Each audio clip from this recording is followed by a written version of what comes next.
વૈષ્ણવજન તો એને રે કહીએ જે પીડ પરાઈ જાણે રે. ખરેખર એને આજની આ સમયમાં સાર્થક કરવું હોય તો શું કરવું જોઈએ? મહેશભાઈ, વૈષ્ણવજન તો તેને કહીએ એટલે કે માનવતાની વાત છે. અને માનવતા એટલે ઋણ ચૂકવવાની, જેનું આપણે ખાધું છે એનું ઋણ ચૂકવવાની વાત છે. જ્યારે ગુજરાતના ખેડૂતો પરસેવો પાડી અને ગુજરાતના અને ભારતના નાગરિકોને એની થાળીમાં સવાર બપોર સાંજ જે અનાજ આપે છે ને, એ જ ખેડૂત ઉપર આ ધનના શેઠો સરકારી પોલીસને આગળ કરી અને ગુજરાતના ખેડૂતોનું ગળું દબાવે છે.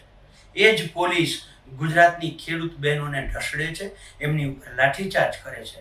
ત્યારે ગુજરાતના નાગરિકોને હું વિનંતી કરું છું, અમારી કિસાન સંઘર્ષ સમિતિની ટીમ, કિસાન કોંગ્રેસની ટીમ આ વીજ લાઈનોના પ્રશ્ને ગુજરાતમાં 13 તારીખથી ચાલુ કરી અને 15 તારીખ સુધી એક ટ્રેક્ટર યાત્રા કરે છે.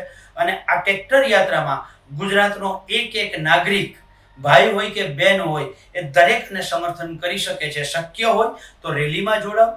જો રેલીમાં ન જોડાઈ શકતા હો તો લખો, બોલો, તમારો વિડીયો મૂકો. એ ના કરી શકતા હો તો કમસે કમ તમારા ઘરે 13 તારીખથી લઈ અને 15 તારીખ સુધી એક અખંડ દીવો કરો.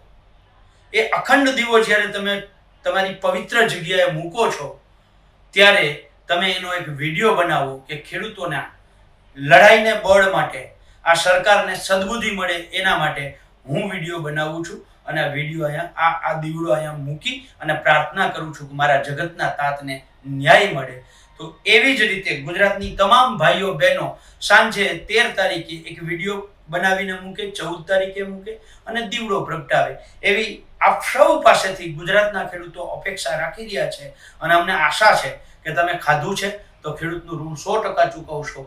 જય જવાન, જય કિસાન, જય જગત.